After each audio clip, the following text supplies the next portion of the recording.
Les machines de découpe à plat Bob sont des machines permettant de découper et de rainer les plaques de carton en les pressant entre une surface plane et une forme de découpe. Ces machines sont entraînées par un seul moteur et toute la synchronisation est mécanique, à la fois les mouvements du sommier, de l'éjection et de l'avance des barres de pince. Un décalage de train de chaîne se produit en cas de blocage d'une barre de pince. Dans ce cas, un accouplement libère les roues d'entraînement du reste de la machine. La position des barres de pince est ainsi désynchronisée du reste de la machine et il est impossible de la redémarrer.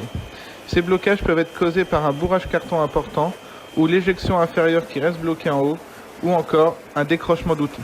Donc là, je vais vous montrer la manœuvre manuelle de la machine SPO sans le démultiplicateur de couple.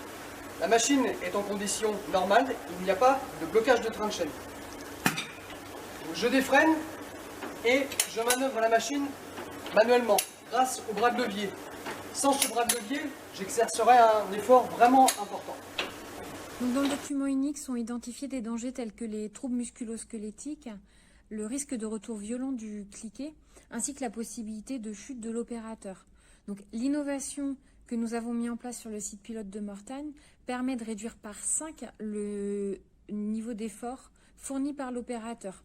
Donc l'opération est donc beaucoup plus sécurisée car l'opérateur a une meilleure posture, fait beaucoup moins d'efforts, il a la possibilité de retenir le cliquet et ce qui n'est pas des moindres désavantages, c'est qu'il est beaucoup plus attentif lors de cette manœuvre qui est particulièrement délicate. J'ai maintenant installé le démultiplicateur de couple qui se trouve ici avec son arbre de transmission et son support et là la manœuvre est beaucoup plus facile et demande largement moins d'efforts. D'un point de vue financier, le coût pour équiper une usine, il est de 400 € pour un support fixe qui doivent être installés pour chacune des machines à équiper.